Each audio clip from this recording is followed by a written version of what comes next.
Hello everybody, I hope you're having a wonderful day. Today I would like to share my final thoughts on the Reeve Knives Small Sebenza 31. This is the one with silver thumb studs, both sides, or the lugs like they like to call it. I purchased this off of DLT Trading, a retailer that I am quite fond of now because they have a lot of nice stuff. This knife is no longer available at the moment, but they come in waves because they're very popular knives. I can understand why now having one, but I do have a lot of very unpopular opinions about this knife. So if you are a Chris Reeve fanboy and you don't have the nerve to listen to some punk talk crap about your favorite hard use knife, just don't watch the rest of this video. I have a lot of good things to say about this and a lot of really bad stuff to say about this. It's just my opinion. That's all this video is about, really. So this knife cost $425. Now, I did pick up this knife maybe a week or so after I lost my job. Not exactly the smartest thing to do, but I have stellar credit. So what I did was I did the Sezzle process, and so I pay like 40 bucks a month for this for the next year. Not that crazy. After taxes and everything, this is closer to a $500 knife. It falls shy of, just that. And so I will take that into consideration that there are some people that purchase this for $425 with maybe 30 bucks for taxes and shipping or whatever, but for the price as it is versus my situation, I am going to be reviewing this as if I did pick this up for that price. And I don't feel the financial sting like some other people like to talk about. Oh, well, when you got a knife, there's like that honeymoon phase. You got that grail knife, and yes, this is a grail knife for me. The small 31. Ever since I saw the silhouette and the shape of Sebenza, I was just like, dude, that is so freaking simple and beautiful. I'm sure that thing feels amazing in hand, and the edge quality is going to be so freaking awesome. Yeah, I don't feel that sting because I'm doing the payment method. So my opinion is going to be a little bit more similar to another individual that were to purchase this for the price just right out, or maybe doing the same Sezzle process. I was told that Chris Reeve did go up in price overall through like all of their models. They have a handful of different models, but this was the only one that I was really interested in at the moment.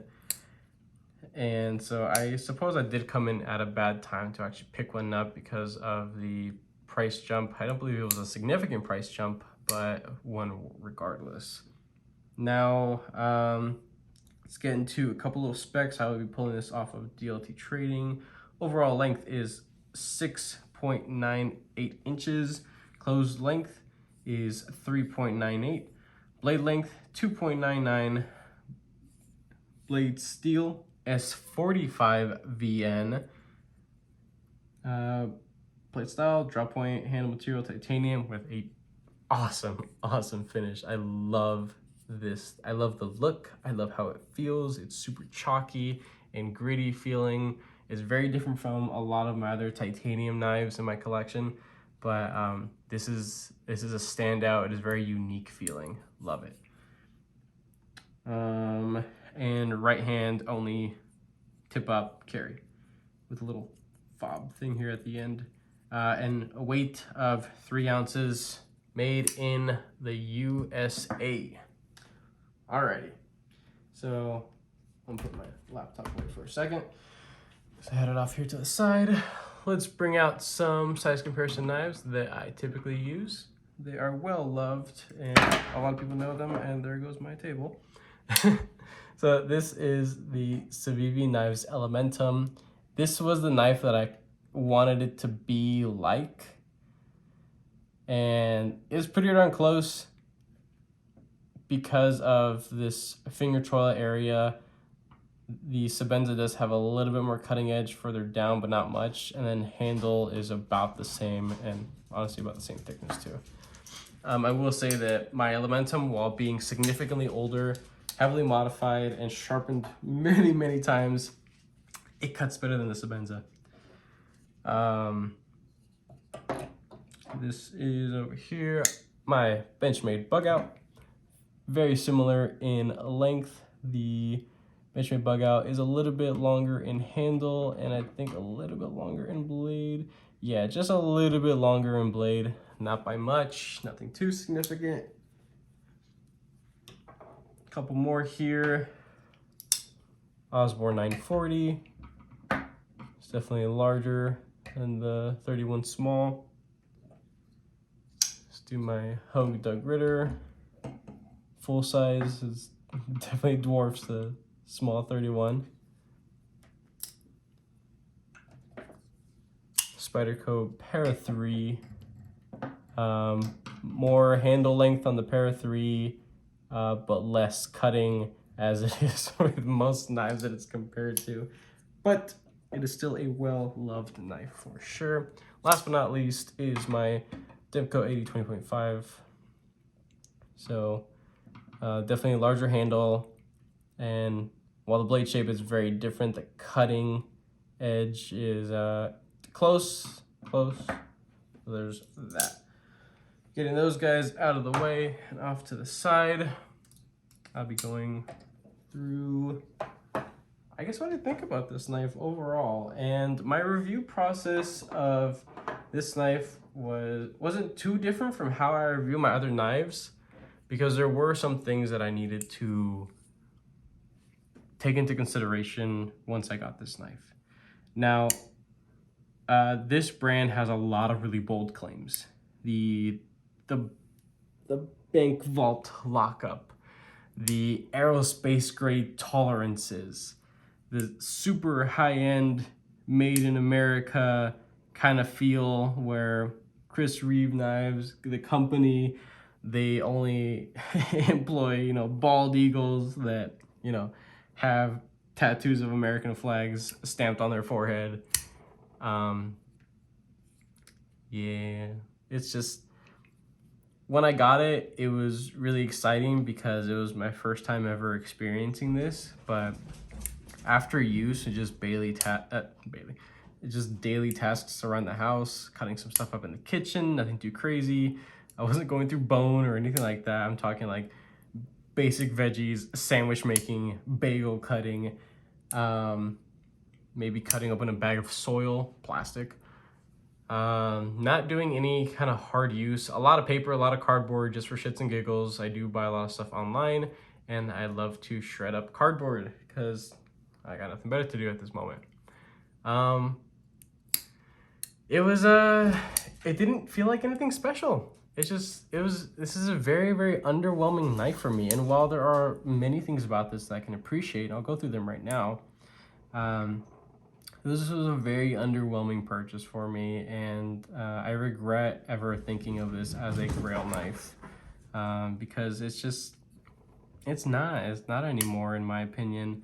And I'm here to say to a lot of other people that have never held a Sebenza 31, whether it's the small or the large, I could say confidently that I really only should have to check out one model, their most popular model, to be able to say all across the board that this is the best example of their fit and finish and tolerances. I know some people may not agree with that. Some people believe that I need to own every single Sebenza model to have a valid opinion, but honestly, I would go broke doing that. And I probably would be very unsatisfied, and my mindset is that I probably wouldn't change my mind on that opinion. Now, this specific model, the 31 small, I did watch some horror story videos about people saying like, oh, well, the 31 small, it has horrendous lock stick issues if you don't put it together properly. Well, I encountered that, and then I fixed it, and now I know how to deal with that. It's very easy, very simple. I'm an enthusiast. I love taking apart my knives, putting them back together. It's a fun process for me, right? I love seeing how knives come together and the tolerances and things like that. There were other people that said that because of the way that it's shaped, sometimes you'll have lock stick and you'll still have lock rock. Didn't have that. I essentially got a perfect unit. With that being said, I do think that my opinion is valid when saying that this is a standard Chris Reeve knife, nothing special, not a limited edition, and this should be a perfect example of what this company is capable of. So agree with that, disagree with that, doesn't really matter. But going into things that I love about this knife, the way it looks, in my opinion, it's gorgeous. This thing is beautiful in my opinion. It is very comfortable in hand.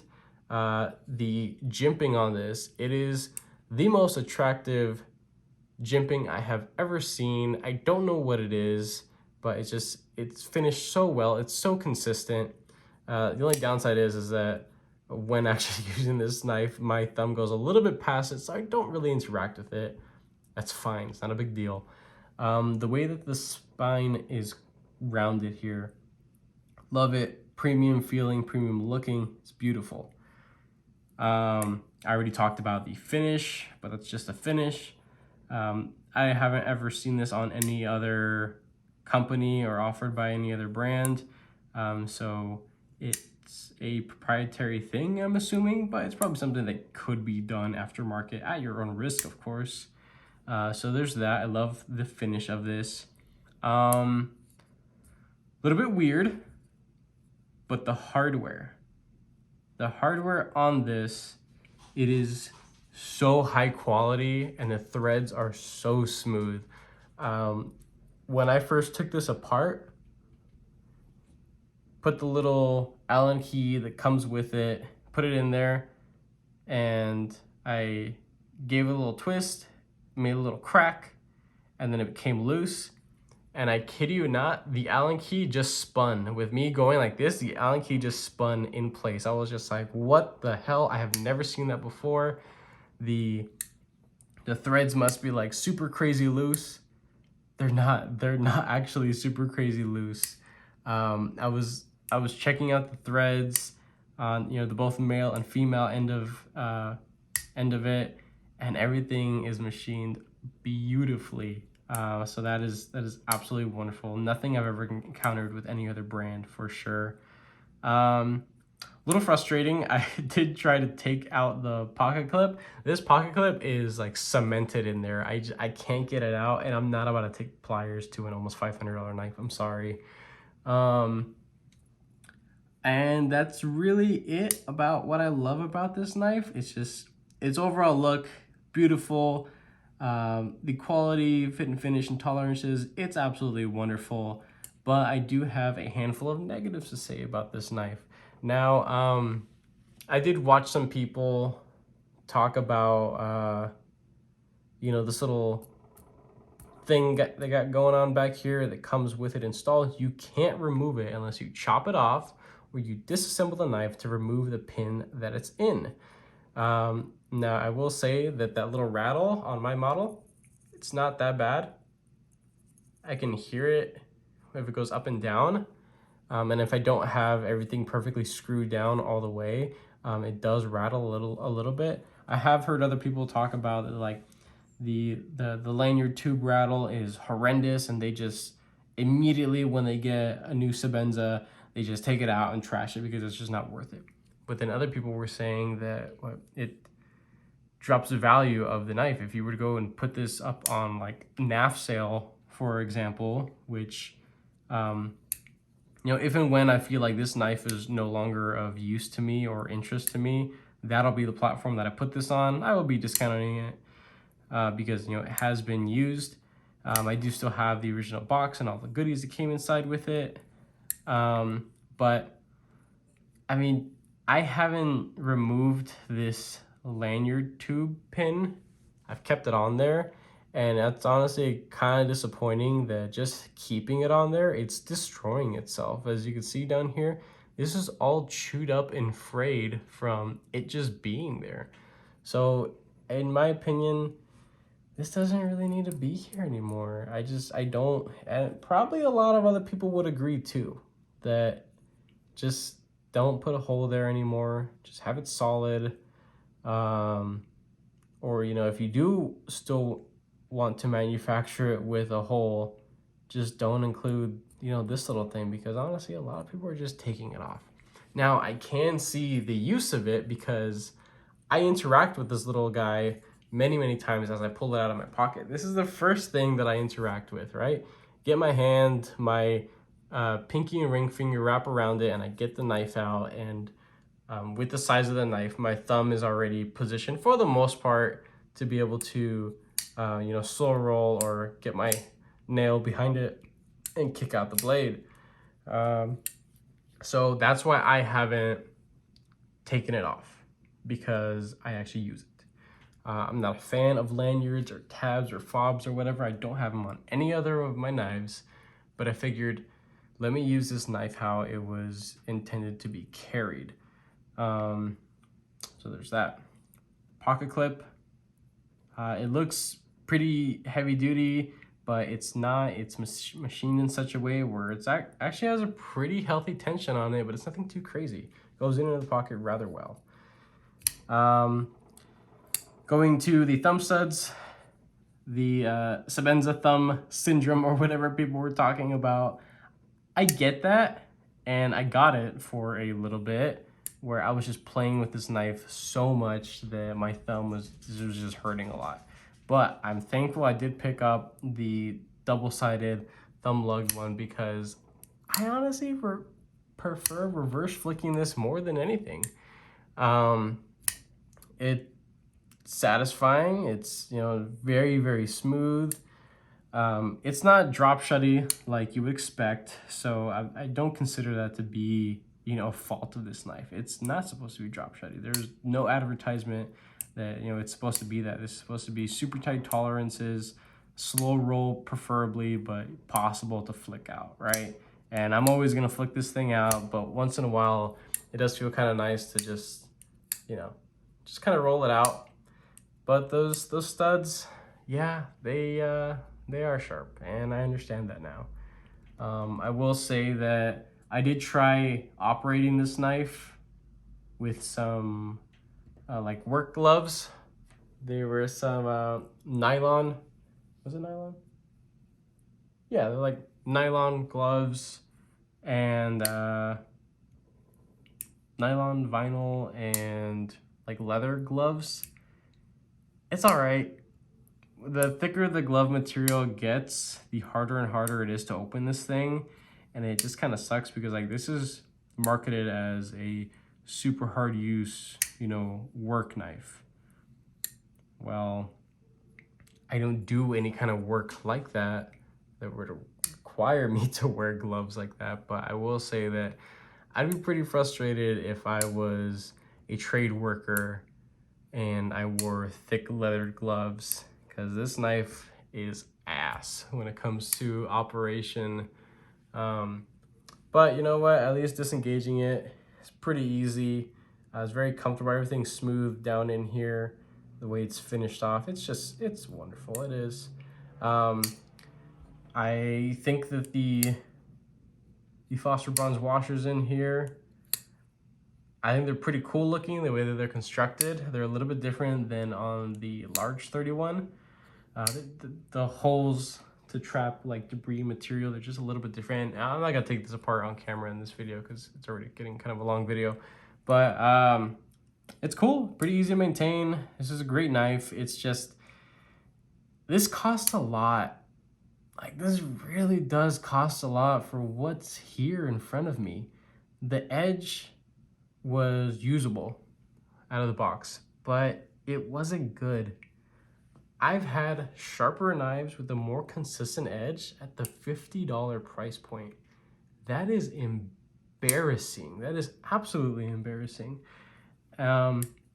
It was very easy to sharpen up. This is my first time with a S45VN blade. I don't notice a difference from any of my other common EDC knives in my collection that have similar blade steel. But I didn't have to remove too much material to get it to be pretty even. But from one side to the other, it didn't look that bad when I did my unboxing. But once it came down to actually sharpening it, and I don't do freehand, I'm on a guided system, the Wicked Edge Pro. The Wicked Edge Pro is a dummy proof, it's a me proof way of sharpening your knife, and it's awesome.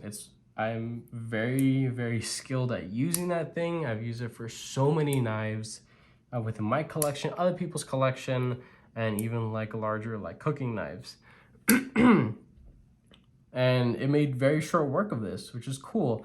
But that's when I started noticing the inconsistencies in the edge from the factory, and it was ass. So I finally put my own edge on here, and it's wonderful. It performs just like, well, it should. But yeah, just really my only gripe about this thing is that this thing costs way too much. And while, again, I don't feel the sting of purchasing it outright, I would be very, very unhappy if I actually had to. Now, I guess going forward with this brand, I do want to check out a large 31, but currently, well, they're all out of stock on DLT Trading, but those guys are $530. That's a good chunk of money.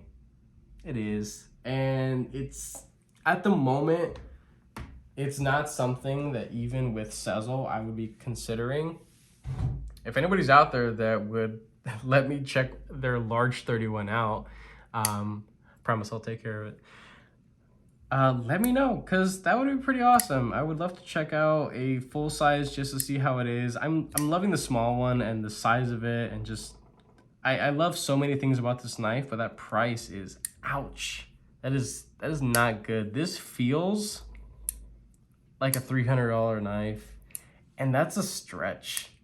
I understand this is made in the US, but I think that this company does kind of have a big head about itself, and that with all the heavy bold claims coming from this company and enthusiasts that, you know, claim to back it up, I think that's where they're finding the, I guess, the okay with charging what they charge for these knives. But in my opinion, and it's gonna be an unpopular opinion, I don't think it's worth it. I think that, I believe that if this knife was actually manufactured overseas, it would be more consistent, better made, just the same amount of tolerances for like $250.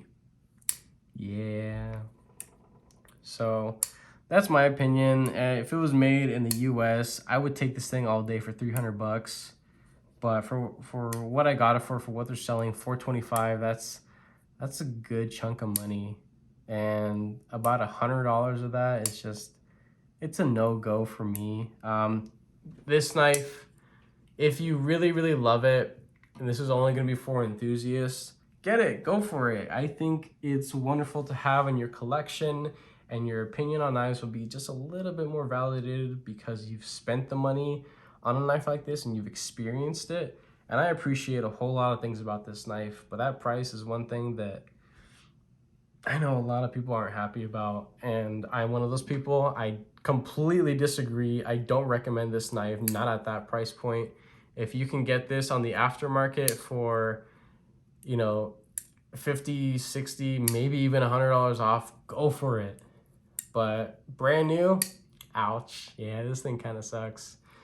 With that being said, thank you guys so much for watching. I know this was a long one, but yeah, things needed to be said, and I'm glad I was able to check this out.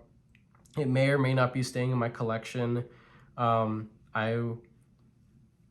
the most part, with my really expensive knives, I baby them and I don't use them super hard because, you know, there may be a chance that I may not like it, and this is money just sitting here that I can turn around and just sell and put back into the market. And I would definitely consider that this is a used knife, not a heavily used one.